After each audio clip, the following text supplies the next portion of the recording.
And we asked them to send in their best recipes with dairy in them to the Dairy Council of Arizona. Well, they have whittled down the best of the best in recipes, and they have come up with the gentleman that's in the kitchen with me this morning, Ross Turnbull, the winner of Arizona's Next Great Dairy Chef Contest. So we welcome you to the show. This is fantastic. Awesome. It is utterly delicious. You went there too. The vanilla bean flavor is fantastic. I'm completely distracted by this. I don't blame you. So I would be remiss too. if I didn't say this, of course, is our friend Terry Verison from the Dairy Council. So I'm going to get you started on this recipe because I want to make sure that we kind of learn a little of the process, but then I'm going to find out about the contest that you won. All right, so the recipe is actually very, very simple. It's in gelato, we have milk, we have cream, we have egg yolks, some sugar, and some vanilla bean. And it's a very, very simple recipe to make.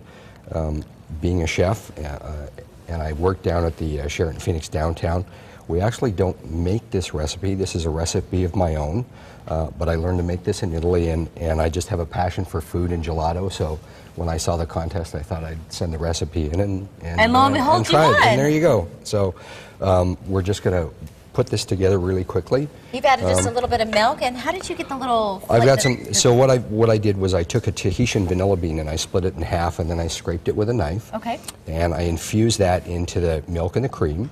And what we need to do is we're going to scald that. So we brought it up to a boil. And then what we're going to do is we're going to infuse, we're going to temper some egg yolks with some sugar with the milk and the cream.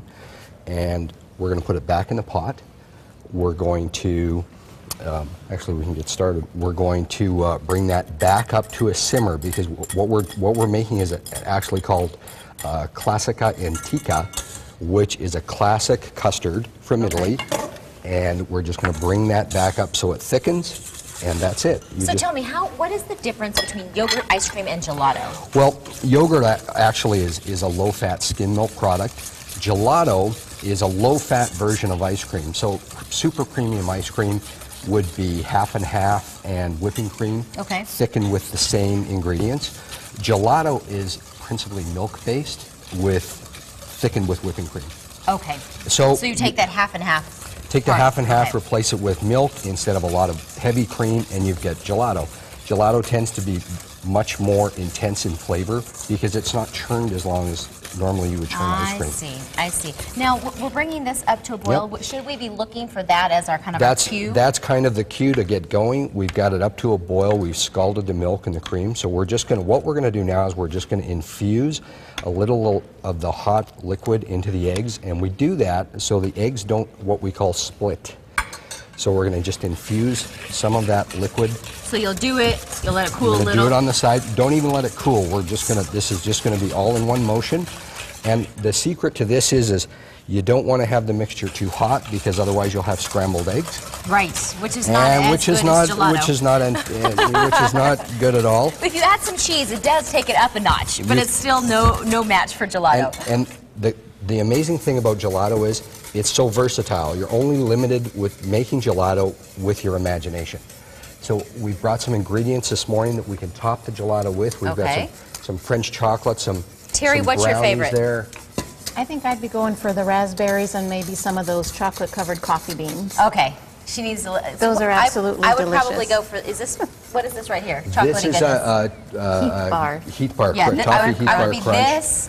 This. Some brownies, some Amarino cherries from Italy. And probably the raspberries. And some beautiful Arizona pistachios. I'm not sure what I'm waiting for. Here.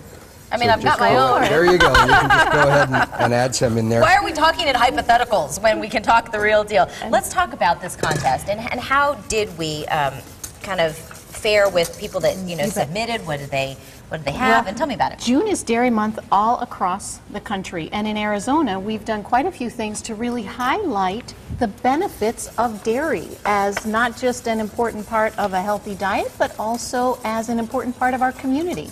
So a couple of the things we've done were some van stops on Saturday mornings. There's actually one more on Saturday at 67th Avenue in Bell at the Fry's store from 9 to 12. Stop out there, pick up some chocolate milk, and see kind of what else is going on out there. And it's local milk. It's local Arizona milk. Shamrock is also one of the sponsors of this, and this also is local Arizona milk. In fact, Shamrock's dairy farm is in Stanfield. When it's cooler, you can go take tours of that. Your school kids can go take tours of that. And Shamrock is a family-owned and operated dairy farm that's been here for 90 years. So it's one of those wholesome, great products, and they were helping to sponsor the contest. So we also had the Arizona's Next Dairy Chef contest. So we had people submit recipes, and Chef Ross here won because we just thought gelato sounded fabulous, and it's summer and it's nice and cool, It's and perfect. it just kind of What I'm goes so down impressed well. by this recipe is how it's intense, but not in a bad way. It's intense in a flavorful way with the infusion of vanilla. It absolutely is. Sometimes it's so mild that it's like, it's just vanilla. But this is like, There's whoa, a on the lot of taste buds. vanilla flavor in Yeah. there. And as Chef Ross mentioned, he doesn't make this in his restaurant, but this recipe is on the website for Sonoran Living, so you can be able to get that recipe and make this at home and really enjoy this Okay, at now home do we as need well. any tricky, fancy machines to make this happen in our home? You really don't. We've provided an alternative recipe if someone would like to make this home in a freezer by the stir method. This particular recipe was designed for a machine. We have a gelato maker here that can be purchased in any of the retail stores. They are fairly inexpensive. You freeze the bowl in the freezer for overnight, 15 hours. You Right. pull it out. You make the custard. Oh, so it just goes with your KitchenAid mixer? It just goes with a KitchenAid mixer, or you can buy a Done and standalone done. one. Sounds really easy. Absolutely. I've already got half of it. You make the custard, cool it down in your fridge because we are dealing with some great milk from Arizona and some eggs, so we need to cool it, make sure we're being food safe.